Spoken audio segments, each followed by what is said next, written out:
Hello, this is the Gemsbok, and today's topic is Brazil, a film directed by Terry Gilliam and originally released in 1985.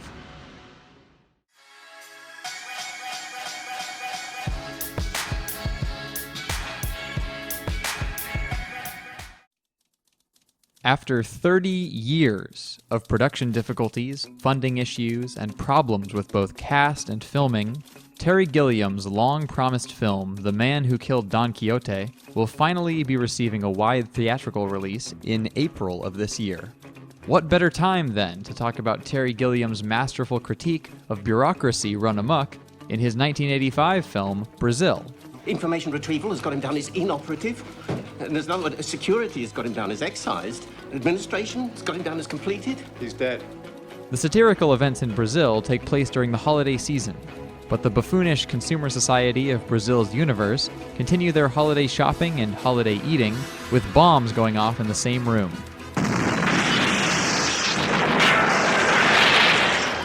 Oh, by the by, I saw the most wonderful idea for Christmas presents at the chemist. It is no surprise to me that this movie makes use of tropes from absurdist drama, such as exaggeratedly out-of-order priorities. Jill, is that you? Excuse me, sir, that is government property. And juxtapositions of high culture and low culture, or refinement and violence. What's this gun for? This one, sister, is a 9mm submachine gun. As Terry Gilliam and his erstwhile co-writer Charles McKeown collaborated on Brazil's screenplay with renowned absurdist playwright Tom Stoppard, who you may know as the writer of Rosencrantz and Guildenstern Are Dead, Half of what he said meant something else, and the other half didn't mean anything at all. and of Arcadia, both masterpieces in their own right. Indeed, the entirety of Brazil dances with dark comedy as it finds joy in showing us tragic and despicable horrors, and I find joy right along with it. That is your receipt for your husband. Thank you. And this is my receipt for your receipt.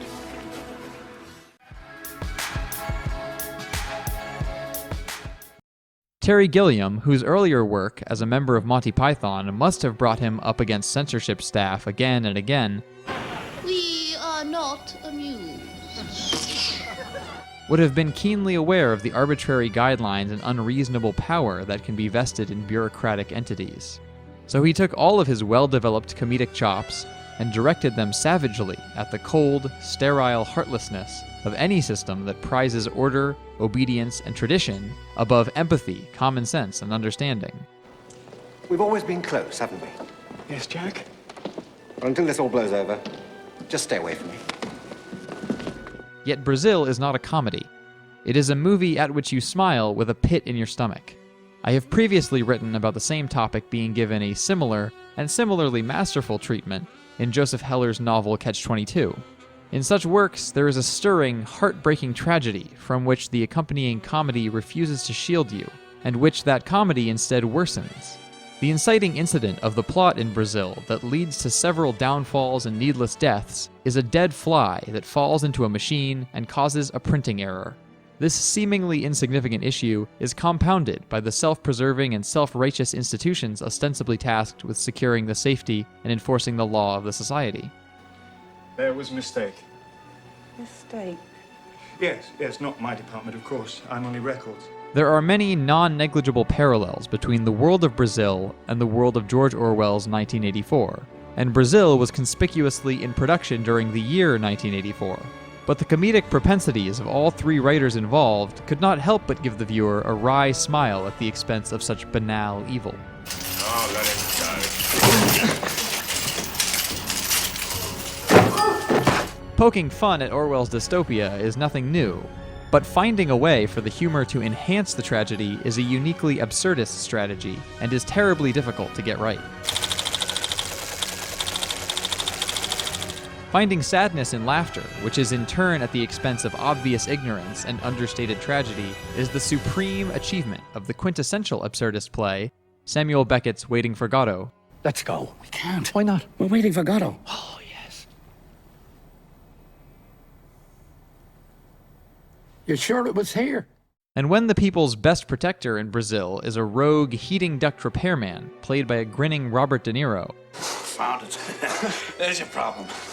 Can you fix it? No, I can't. or when a doddering, aristocratic woman, played by a high-pitched Barbara Hicks, is being injured by the increasingly extreme nature of her clearly flawed cosmetic procedures.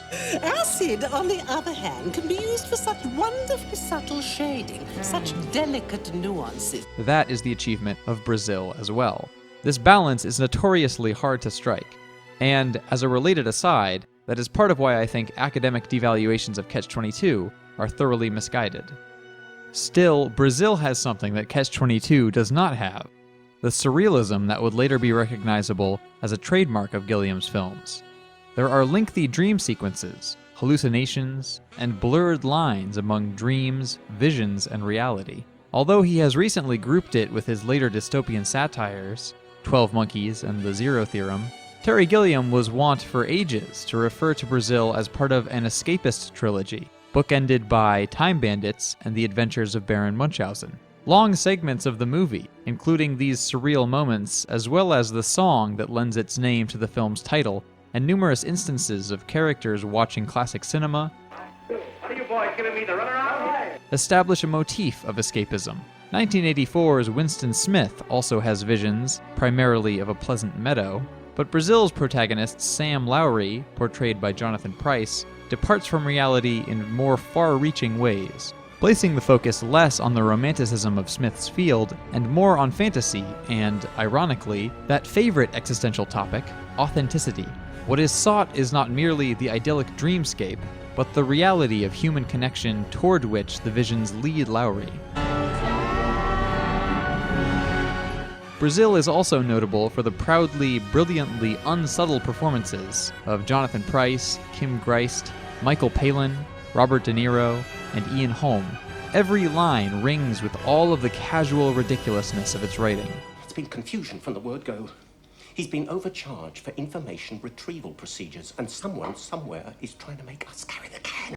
This same hyperbolic approach is also a part of the film's incredible world building and set design, with frugally tiny computers placed behind magnifying apparatuses, and walls jam-packed with coils of oh-so-convenient pipes and ducts. Hi there. I want to talk to you about ducts. Do your ducts seem old-fashioned, out of date? Central Services' new duct designs are now available in hundreds of different colors to suit your individual taste.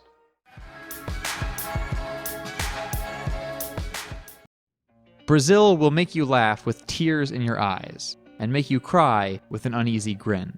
Like all dystopias, it bears a didactic warning, and its chosen lesson is that the worst thing a society can be is in possession of too much propriety and not enough empathy.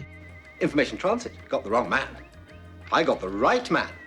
The wrong man was delivered to me as the right man. I accepted him on good faith as the right man.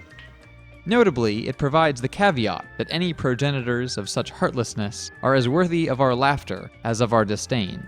Brazil does all this by making full use of the talents of everyone involved in making it, and I highly encourage you to find a way to watch this cult classic and laugh, hate, and cry along. If the middling early reviews of The Man Who Killed Don Quixote are to be believed, then, having finally emerged from production hell, it may end up being remembered more for its tormented development tale than for its own merits. But Gilliam can at least rest assured that his viewers are as annoyed as him about such frustrations of bureaucracy, and that his excellent dark comedy Brazil may have helped to cement that distaste in their minds. Mistake? We don't make mistakes. Bloody typical. They've gone back to metric without telling us.